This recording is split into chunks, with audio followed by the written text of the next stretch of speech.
This Thursday edition of Pucks Across Borders Game 3 preview of the Stanley Cup Finals, brought to you by the one be only First Round Collectibles. Right now with our promo code Sports Addict, get 10% off whatever sports card you want in the entire First Round Collectibles store. They have an ongoing sale up to 50% off tons and tons of cards. And with our promo code Sports Addict, not only do you get 10% off of regular priced items, but sales items as well.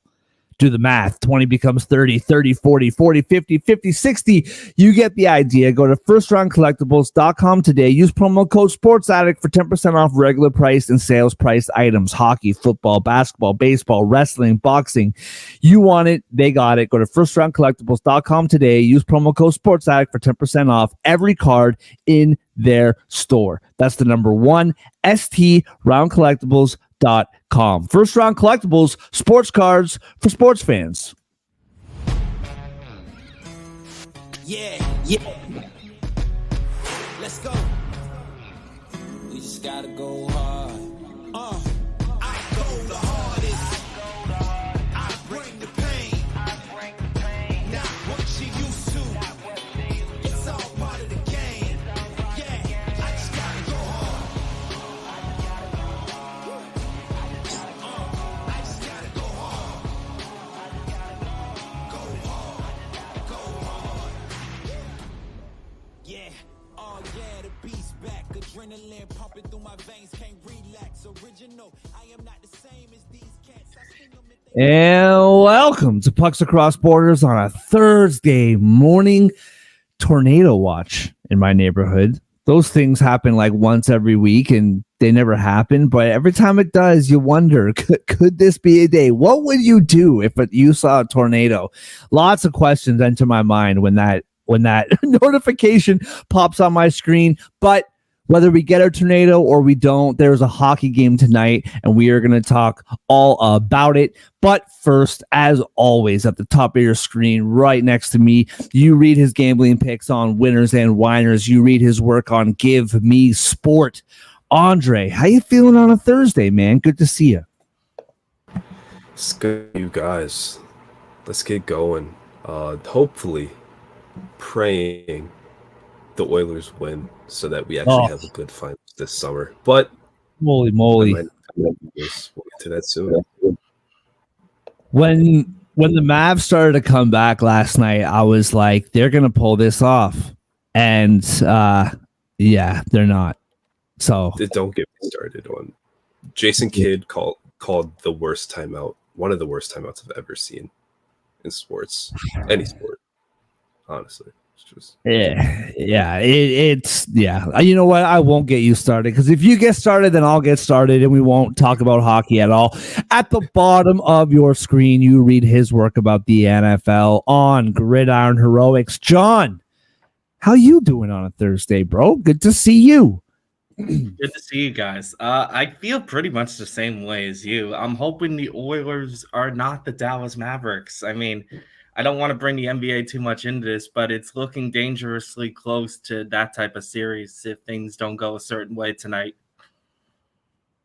Yeah, it is, and we're going to get into it. First, a little breaking news in the NHL. We're not going to talk too much about it because let's be real about this. Like, I don't know how much any of us really have to say on this, but Alexander Steen, longtime NHLer, very formidable veteran in the league for a long time, very good player, is now the new general manager of the St. Louis Blues, which I find very interesting. Yeah. So, we'll see what happens with that moving forward. That literally, I just saw that pop up on my phone. I have lots of questions about it, but we'll find out more, and maybe we'll talk about it more on another day. But guys, there's a game 3 tonight. The Edmonton Oilers are home now against the Florida Panthers, who, for some reason, decided not to leave until yesterday and got caught in a massive storm. Their plane was delayed forever, and they didn't leave Florida until like the afternoon, like mid-afternoon, late afternoon yesterday. Lots of speculation that will matter or have any significance at all. I don't understand if there's an extra day off.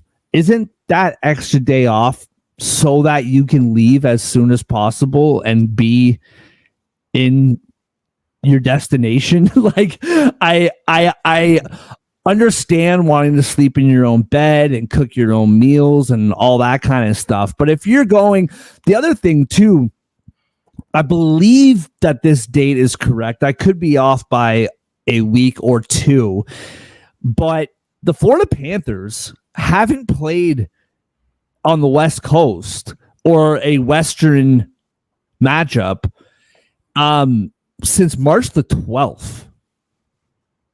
The last couple weeks of the season, or maybe it was March 20th, around there, the last few weeks of the season, plus the Eastern Conference, right? You played Tampa Bay, you played Boston, you played New York. Now, the game is at 6 o'clock local time, which means it's still 8 o'clock on the East Coast. So it doesn't really matter. Your body's used to playing at that time. But it's interesting. You haven't left your time zone in like almost 3 months.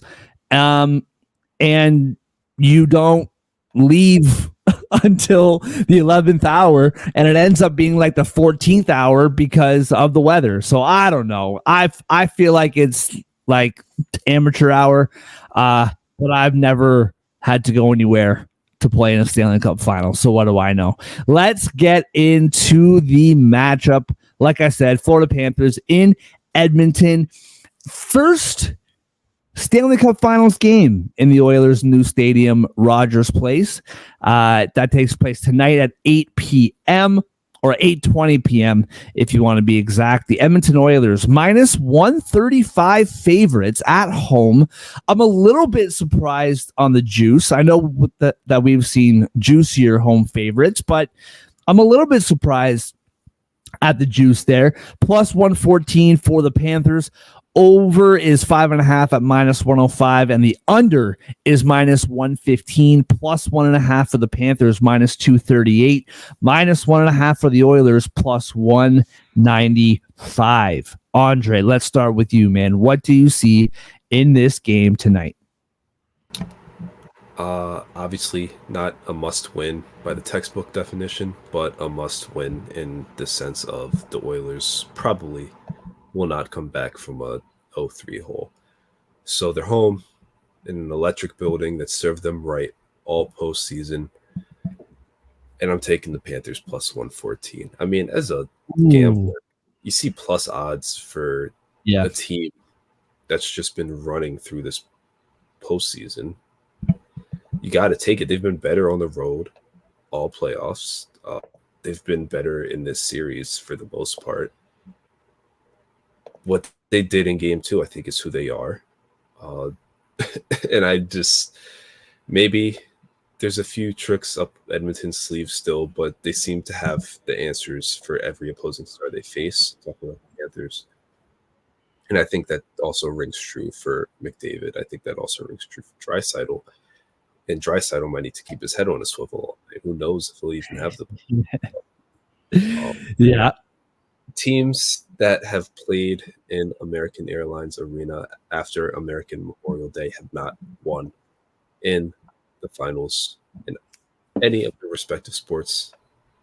And it's going to stay true. Panthers go up 3-0. Yeah, it sucks, but just at plus 114 especially, you just got to love those odds. You got to take that with the way they've been playing in these playoffs. So, John, what about you, bro? What do you see here? I do agree with you about the odds thing. I think that was the same thing with Boston Celtics last night, right? I know we keep going back to basketball, but that was the same thing last night. Like, you see Boston plus money and you're like, the books might fool me, but you know what? Fool me. I'm going to take it. And if you fool me, you fool me. And that is kind of how it feels in this game as well. John, what about you, man? What do you see here? Oh man, I think my heart wants the Oilers to win and wants them to bring a. Maybe I'm a border betrayer here, but I'd like to see a Canadian team win the cup in my lifetime. So I'd like to say that's gonna happen, but man, I gotta go back to game two here. I think something about the way really concerns me for Edmonton. I can't. I think I'm hung up on it. Where I've never seen No Block and the Oilers look that desperate for the whole postseason run. So I feel like Florida has something on them that they can't seem to adjust to. And I think whether it's facing the talented goalie in Bobrovsky or just an overall physical team like the Florida Panthers are, and it's not like it's the first time the Oilers have faced a deeper team, but I think things are just starting to really catch up to them. And I have to wonder when Draisaitl's going to start making some noise in this series. And I'm calling him out specifically because he's been very quiet lately, and especially after coming off of that controversial hit, like there's seems to be a little sense of desperation there to get going. I'm not sure what this game holds. If I would have bet on one thing, and I know this isn't on the board or anything, but I would expect some Florida Panthers going to take a shot at Draisaitl early in this game in the first period. Someone's going to take a cheap shot at him. And I'm going to be interested to see if that leads to an early fight. I think it will personally. And how the reason I'm mentioning this is because I think it's going to set the tone for the rest of the game. How the Oilers react to that. Will they give in and do a couple cheat shots themselves, or will they just get to the point where they just, stand their own and protect their guy and come together? I think the home ice advantage is really going to help Edmonton. Those fans create an electric atmosphere. Oh yeah. But saying that, though, I mean, Florida plus 114, this looks very similar to the NBA series where I would think about taking it. I really would. Edmonton can't seem to score. Like, they got one goal in 2 games, and I don't know. I'm not saying they'll get shut out or anything, but the Oilers have not shown me they can put up a lot of goals in this type of play, but they have an extra day off. You mentioned Florida was delayed getting there, so maybe that'll help Edmonton. I don't know. I've counted Edmonton out before and they've come back, so I don't want to say definitely bet the Panthers here, but Edmonton, nothing's really. It's really that simple. McDavid scoring a goal, I kind of like plus 110 there. On the Oilers side of things, win or lose, I feel like he'll get on the board at some point, despite being in a losing effort. So let's see how that goes there. And the goalie props are really interesting. I feel like I've had a good read on the Bobrovsky side of things, how Edmonton's going to play. I have no idea what's happening tonight with that one. I see the line at 25.5. I don't think I would touch that one personally. The Skinner one is rather interesting. I don't know. I don't think I would touch the goalie props either way. I think McDavid would be my favorite goal scorer prop here.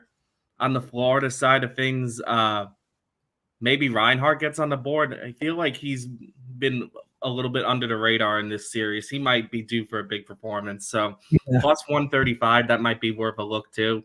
I'm leaning towards Florida in this, but I wouldn't be shocked if Edmonton won. But they really got to figure something out quickly offensively, because 1 goal in 2 games is just not acceptable. They need to come out flying in this first period.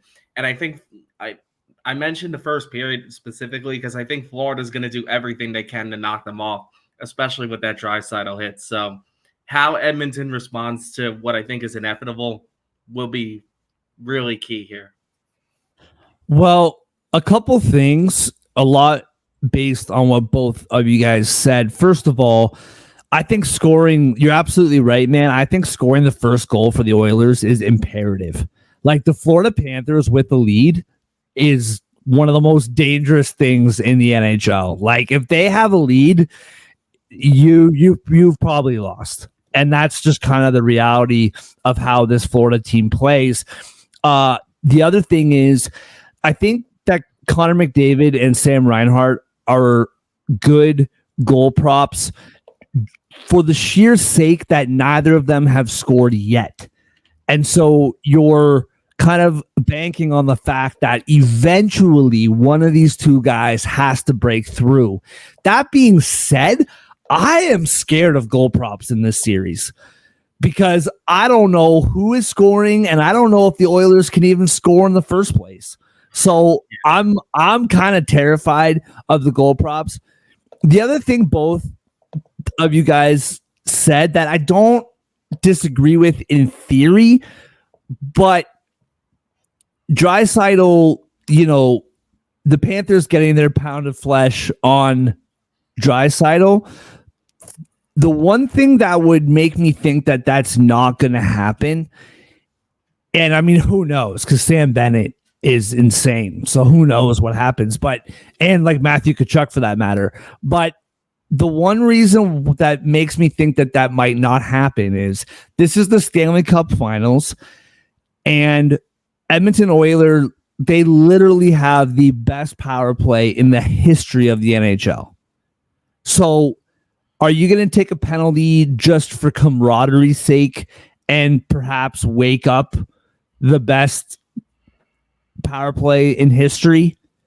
I personally wouldn't be comfortable with taking that chance. That's the only thing is like, if this was like, conference finals, second round or February, then I would 100% agree with you guys. But I do wonder if they just talk to each other in the dressing room and be like, hey, look, listen, we got your back, Barkov. We're here for you. However, we're not waking up that power play. So I do wonder if that might be a factor in Draisaitl being safe for the time being. Now, if they're losing 4-1 in the third period, the Panthers, that is, if the Oilers are winning 4-1 in the third period, then yeah, Draisaitl, keep your head up. But if it's a tied game in the first or second period, I don't think that they're going to go after him. I just think that power play is too dangerous, and you've been able to keep them off the board thus far. From the actual game standpoint, I'm having a hard time kind of reading this one. I think for the Oilers, and to go back to the power play statement, the power play is their depth. Like they do not have goal scoring depth. Yes, in the series against Dallas, there were games and there were moments where their depth players scored, but their depth players are very good defensively and they're not contributing offensively, and their offensive players aren't contributing offensively either. And so for me, it really does sound like Evander Kane is not going to be playing tonight. We have not heard at least I haven't seen confirmation one way or the other. I don't know if you guys have. I haven't. I don't believe he is on DraftKings board, so I don't know what that says. But him, I think you're damned if you do, damned if you don't with him. Like, if he's in your lineup, he is an absolute threat on multiple levels. However, he's not 100%. He's not 90, 80, 70, 60. I don't even know if he's 50% right now. So if you don't have him in your lineup, is it really that much different than having him in your lineup? Whoever you replace him with,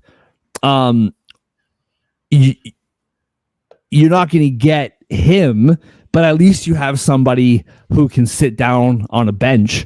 Like, if you notice the last game, he didn't sit down on the bench for the entire game. He physically couldn't. He stood the entire game on the bench. So his health is a huge factor. You mentioned Leon Draisaitl. It seems like Connor McDavid was really hurt leading up to the finals, yet he had the week off and he looks amazing right now. Like Connor McDavid is skating in circles right now. But Leon Draisaitl now looks like the one who is hurt, and I would be very curious to see how that progresses. He's clearly going to play, but he doesn't seem right. I'm just having a really hard time. Darnell Nurse is going to play, but he was struggling when he was healthy. They still need him, but he was struggling when he was healthy, but he is going to play.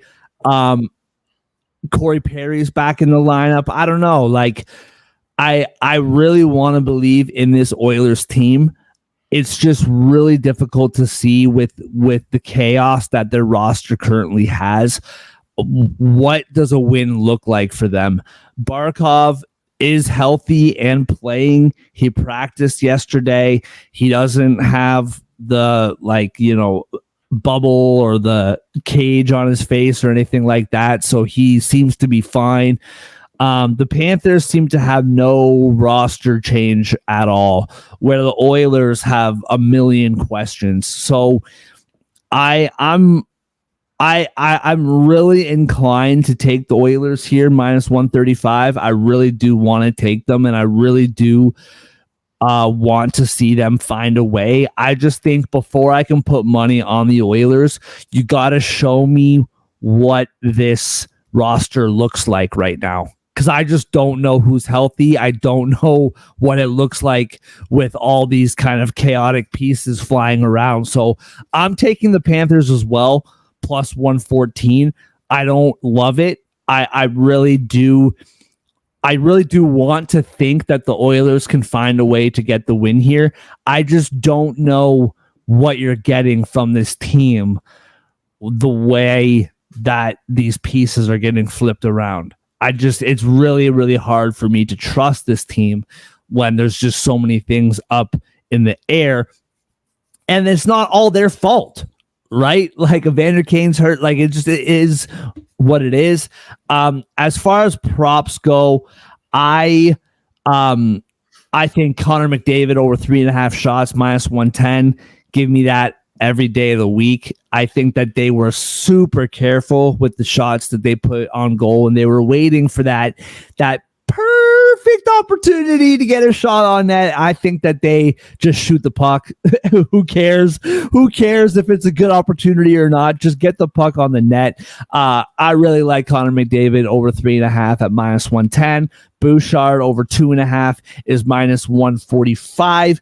But on the alternate, he is plus 170 for 4+ shots on goal for Evan Bouchard. I love that. Zach Hyman minus 105 for over 3.5. Pretty much any shot total from the big boys, I will absolutely take it. Leon Draisaitl over 2.5 shots for Draisaitl is minus 130, which means that where is it here? 4+ shots for Leon Draisaitl is plus 195. So I'm taking plus money props on all of their big boys to shoot the puck tonight, because I think that they will shoot a lot. So I'm taking Florida. I want to take Edmonton, but you got to show me a win first before I can get behind you boys. I'm sorry. Also, one last quick thing. Talking about, I think, John, you said it, talking about we want a Canadian team to win the cup or whatever. Boston Pizza is a wonderful restaurant franchise here in Canada. I love me some Boston Pizza. I've never been disappointed with their menu. That's a weird thing. With their menu, is what I meant to say. And my wife is laughing at me over here. My wife and I probably go to Boston Pizza once a week, once every couple of weeks. It's a great establishment. However, their commercials talking about we all got to come together as a country to cheer on, bring the cup back to Canada. Absolutely not. It would be nice to have a Canadian team win the Stanley Cup. I've said this before. I want my team to win the Stanley Cup. Why would I want Edmonton to win the Stanley Cup? I don't care that they're in Canada. There's lots of things in Canada that I don't like, and I'm not going to list them because it could be offensive. I'm just saying this whole narrative of we got to bring the cup back to Canada. It's like, no, we don't. We'll do it next year, which we probably won't then either. But anyway, I had to get that off my chest. All right. Let's move on to our best bets, brought to you by First Round Collectibles. Right now with our promo code Sports Addict, get 10% off whatever sports card you want in the entire First Round Collectibles store. They have an ongoing sale up to 50% off dozens and dozens of cards. And with our promo code Sports Addict, not only do you get 10% off of regular price items, but sales items as well. That's the number one, STRoundCollectibles.com. First Round Collectibles, sports cards for sports fans. John, what's your best bet, bro? Before I get to that, I'll just say I find it funny that like the diehard Canadian fans seem to want the American team to win, and the diehard American fans seem to want the Canadian team to win. Yeah. And the casual hockey fans seem to be more nationalistic. You know what I mean? Oh, yeah. And like, listen, dude, it would be the same thing. Like, I'm just going to say this right now. And people can hate on me if they want to. But it is what it is. I don't care. There are a lot of people that I know that are cheering for the Oilers to win the Stanley Cup. Okay. I'm not saying that it's not the case. It absolutely is the case.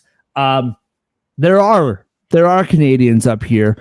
However, I'm telling you right now, if Toronto was in the Stanley Cup Finals, there would not be one Canadian who is not a Toronto fan who would want the Leafs to win the cup. I'm telling you right now, this entire country would be buying Florida Panthers jerseys. Well, we're in the same conference, so that wouldn't happen. But you get my point.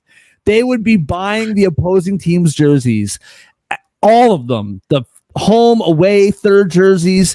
This whole country would be painted whatever color of the opposing team that would be playing the Leafs in the finals. This whole country hates Toronto. So for us to now be expected to, the Edmonton Oilers, because you're Canadian, we love you. It's like, nah, man, you hate me, I hate you. That's how this world works. It's nothing different.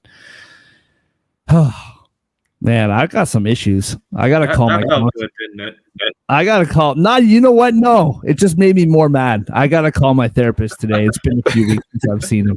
That was a beautiful Toronto rant from this side of the screen. Dude, I'm telling you right now. And people, if you're from this country, you know it's true. If Toronto was in the Stanley Cup Finals, nobody would be cheering for us. Nobody. So don't give me this friggin' Edmonton crap. Can't wait till the Utah Venom become the most popular team in Canada. Simply there we go. Love it. Oh yeah. The Utah Venom. I hope it's not Venom. All right, John, what do you got? Yeah. What's your best bet? We all got that off our chest here. Getting back to the betting itself, I'm going to stick to the Canadian side of the border here, and I know this is a scary proposition with the way the Oilers are scoring of late, but I'm going to take McDavid's goal prop. I really think he's due for one, and he seems to be getting closer by the game. Game 1, he had 6 shots on goal. Game 2, he got a point. It feels like he's slowly getting closer to scoring a goal, and it feels fitting that he would get his first Stanley Cup final goal in the first home game in Edmonton in like 18 years or whatever in the Cup final. So, I don't know. It just feels like the timing's going to line up there. I don't know if it's going to come in a winning effort, but I just feel like if I'm betting on someone to score a goal in this situation, it feels like I might as well bet on the best player in the world. So, give me McDavid. I'll tell you this, man. He does look like the best player on the ice for both teams. He just can't get to the front of the net. Exactly. I think Florida's doing a good job containing him, but he does look like the best player.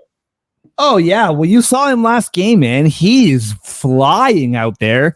And the Panthers are like, go ahead, man, fly, because you're not getting anywhere close to the middle of the ice. So we'll see what happens coming into this game tonight. Andre, what about you, bro? What do you got? Yeah, I'm gonna stick with something that kind of works. Last game I took under 2.5 total goals for the Oilers. This time around, I'm not gonna take that because for some strange reason, I could see them not only winning this game but hitting an empty netter for that third goal that clinches it. So instead, I'm gonna take Bob under 2.5 goals against. It's plus 105. Really loving it. That's But the plus way the money. Florida, yeah, and with the way the Florida defense has been playing, just shutting down everybody, especially lately. Last time a team scored more than 2 goals against them was Game 3 of the conference finals against the Rangers. That was the only time they allowed more than 3 goals in that series. They haven't allowed multiple goals in a game in this series. The Bruins only scored more than 2 goals in Game 1 of the second round. I mean, they're on fire. So Bob Yeah. and 2.5 allowed. Yeah. Well, if I don't know if you just said it, you just cut out for me a little bit there, but I think they've only allowed more than 2 goals like once in the last 14 games, right? I think like 13 out of 14, something like that. It should be Rangers Game 3. Yeah. That OT loss. That's it. Yeah. Yeah. So, yeah, that's definitely, I'm surprised that that's plus money. I guess with Edmonton, it's not that surprising, but yeah, that's a great pick. All right, John. Well, you know what? Me and you, we're going to piggyback off each other here, bro. You're going to pick the goal. I'm going to pick Connor McDavid over 3.5 shots. He's minus 110. I really, really do think that they're just going to fire from all angles. I could be wrong. I'm not even going to fact check myself, but I do believe he's gotten over 4 shots in both games. I think definitely in game 1, but I think that Connor McDavid is going to be shooting the lights out. So over 3.5 shots, minus 110. I know we can't add this to our parlay, but 5+ shots is plus 230. 6+ shots for McDavid, which he did in game 1, is plus 475. And I would absolutely take a flyer on 6+ shots plus 475. Absolutely. You want to get crazy? 7+ is plus 800 and 8+ is plus 1,000. But I like that 6+. But for the sake of the parlay, my best bet is over 3.5 at minus 110. There it is. We have the Conn Smythe Challenge in this game. The 2 favorites to take home the award. All 3 legs of our parlay. Connor McDavid, anytime goal scorer, plus 110. Not the best odds on the board. Shout out Zach Hyman. Connor McDavid, over 3.5 shots on goal, minus 110. And Sergei Bobrovsky, under 2.5 goals against, plus 105. 3-leg, same game parlay. It is plus 850 odds. I really like this one. Yeah. That goal scoring prop with the under 2.5 is a little bit scary, but I like it as well. Well, everybody, as always, thank you so much for joining us. We appreciate you, whether it is live or throughout the day. It doesn't matter to us. We appreciate you. Like, subscribe, all that good stuff on YouTube and on X. First Round Collectibles, promo code Sports Addict for 10% off every sports card, including sales items in the First Round Collectibles store. Enjoy the hockey tonight. Maybe a little CFL if you're so inclined. Lots of great sports tonight. US Open starts today. Enjoy it all. We will see you tomorrow.